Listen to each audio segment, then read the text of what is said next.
Study ആയിരുന്നു. എന്താ work? കൗ ഫാമാ? Okay. എത്ര ഉണ്ട്? 25. Okay. Excellent. സ്പീഡാണ്.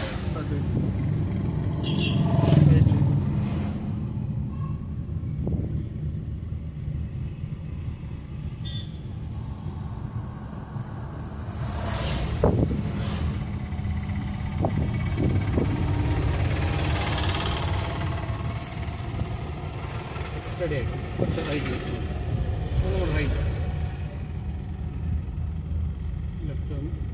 Left right left പോകാൻ പാടില്ല. ഓക്കെ. നമ്മൾ ഈ വെള്ള കോഡ് സെൻട്രൽ കോഡ് ഇതിന്റെ സെൻട്രായിട്ട് നമ്മുടെ വണ്ടി പോണ പോലെ ഇങ്ങനെ അഡ്ജസ്റ്റ് ചെയ്ത് കൊടുക്കണം. ഓക്കെ. ബസ് പോട്ടെ.